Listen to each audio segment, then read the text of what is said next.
اسی وقت سے ملتا ہے شہادت کا سبق جب اپنی ماں کی گود سے دودھ پیا کرتے. دوستانی سی وقات، بلا تمہید میں اس ٹاپک کی طرف آتا ہوں کہ سب سے پہلے مجھے گلہ اپنے بڑوں سے یہ ہے، شاید آپ اختلاف کر سکیں، لیکن جب ملالہ یوسفزئی پر تعلیمی ادارے بن سکتے ہیں تو برہان وانی کے نام پہ تعلیمی ادارے کیوں نہیں بن سکتے؟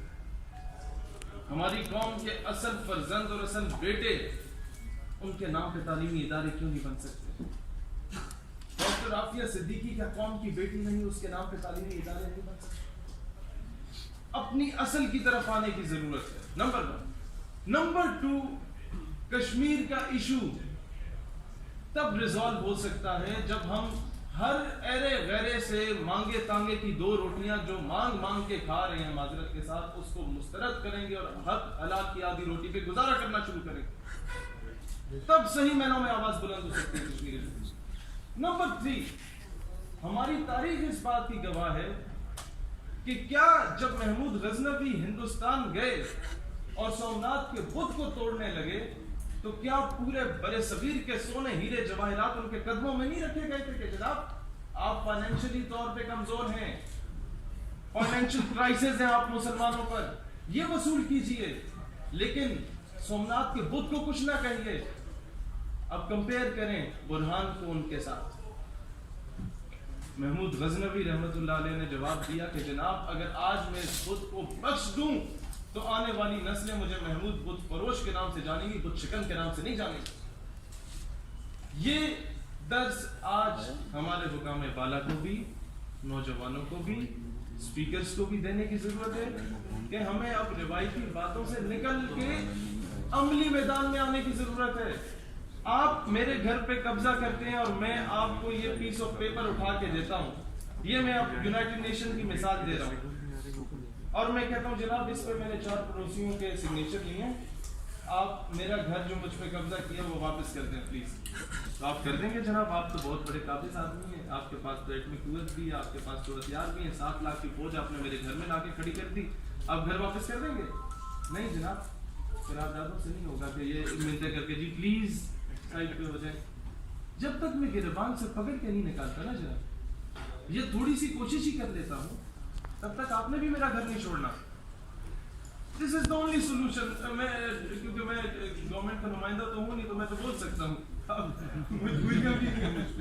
اب میں دوسری بات آپ کے سامنے رکھنا چاہتا ہوں کہ ایک بہت غلط تاثر پایا جاتا ہے مقبوضہ کشمیر کی طرف، بار بار ہمارے اکثر گورنمنٹ آفیشلز یہ غلط بات کرتے ہیں. میں آج اس کی تردید کرنا چاہتا ہوں اور الگ اعلان کرنا چاہتا ہوں، ہمیں کشمیر کے پانی سے کوئی غرض نہیں، ہمیں کشمیر کے علاقے سے کوئی غرض نہیں. ہمارا اگر کشمیر سے رشتہ ہے تو فقط لا الہ الا اللہ محمد رسول اللہ کی بنیاد پہ رشتہ ہے بس. اور یہ رشتہ ہمارے خونی رشتے سے بڑھ کے وہ رشتہ ہے. اخوت اس کو کہتے ہیں، چپے کانٹا جو کابل میں، تو ہندوستان کا ہر پیر و جواب بےتاب ہو جائے. افغانستان میں وہ ظلم ہوتا ہے تو ہمیں تکلیف ہوتی ہے، مسلمان ایک جسم کی مانند ہے. فلسطین میں ظلم ہوتا ہے تو ہمیں تکلیف ہوتی ہے.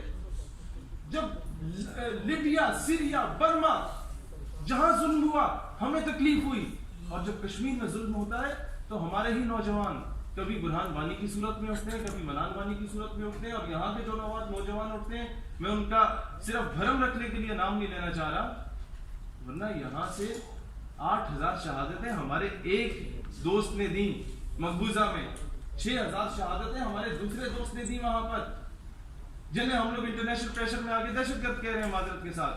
آج ایک بات میں اپنی ذاتی حیثیت میں کہہ رہا تھا کہ کسی پہ الزام بھی نہ آئے. جناب جو لوگ مقبوضہ میں شہادتیں دے رہے ہیں، قومی پرچم، پاکستانی پرچم میں دفن ہونے کی وصیت کر کے وہ دفن ہوتے ہیں، ایسے لوگ دہشت گرد نہیں، وہ فریڈم فائٹرز ہیں، ہمارے سر کا تاج ہے، ہم انہیں مجاہد کہتے ہیں.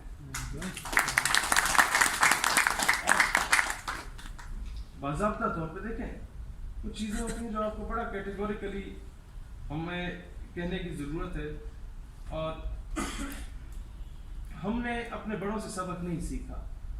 جب گلف وار میں اسرائیل نے بری طرح سے شکست دی نا تمام ہماری گلف سٹیٹس کو، جتنے بھی عرب ممالک تھے، تو اسرائیل کو بنا کچھ عرصہ ہوا تھا اور اس نے اپنا سارا سامان بیچ کے امریکہ سے اسلحہ خریدا تھا.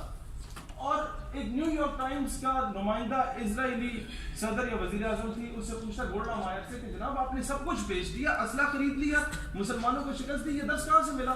اب غور کریں, وہ کہتی ہے مجھے یہ درس تو مسلمانوں کے نبی حضرت محمد سے ملا. وہ کہتے ہیں وہ کیسے؟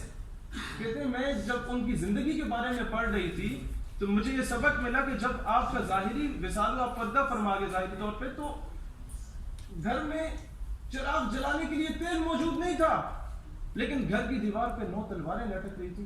مجھے اندازہ ہوا کہ مسلمان کے گھر میں بھوک پیاس کا عالم ہو سکتا ہے, اپنی غیرت اور سیلف ڈیفنس پہ کمپرومائز نہیں کر سکتا. آج ایوبی رحمت اللہ علیہ ہمیں یہ درس دے کے گئے تھے کہ جو آج آ کے ہمیں راگ لاپ رہے ہوتے ہیں نا, اسلام امن کا درس دیتا ہے, یہاں پر آ کے سرینا میں میریٹ میں ہمیں امریکن ایمبیسیڈر بلاتے ہیں یوتھ ایکٹیوسٹ کو. جب برما میں ہماری بہنوں کے تکے بوٹیاں بنائی جا رہی ہوتی ہیں نا, کشمیر میں ہماری بہنوں کا آپا آسیہ اندرابی کتنے عرصے سے قید ہے. ہمارے علی شاہ گیلانی صاحب کے ساتھ کیا کچھ نہیں ہوا. جب یہاں کا خون جوش مارتا ہے تو فوراً بلا لیا جاتا ہے. ہمارے ہی کچھ مقتدر ہستیاں بھی تشریف فرما ہوتی ہیں, اور امریکی سفیر ہمیں بتاتا ہے کہ جناب ہمارے Islam is a very beautiful religion, it teaches us the message of love, peace and interrupt harmony.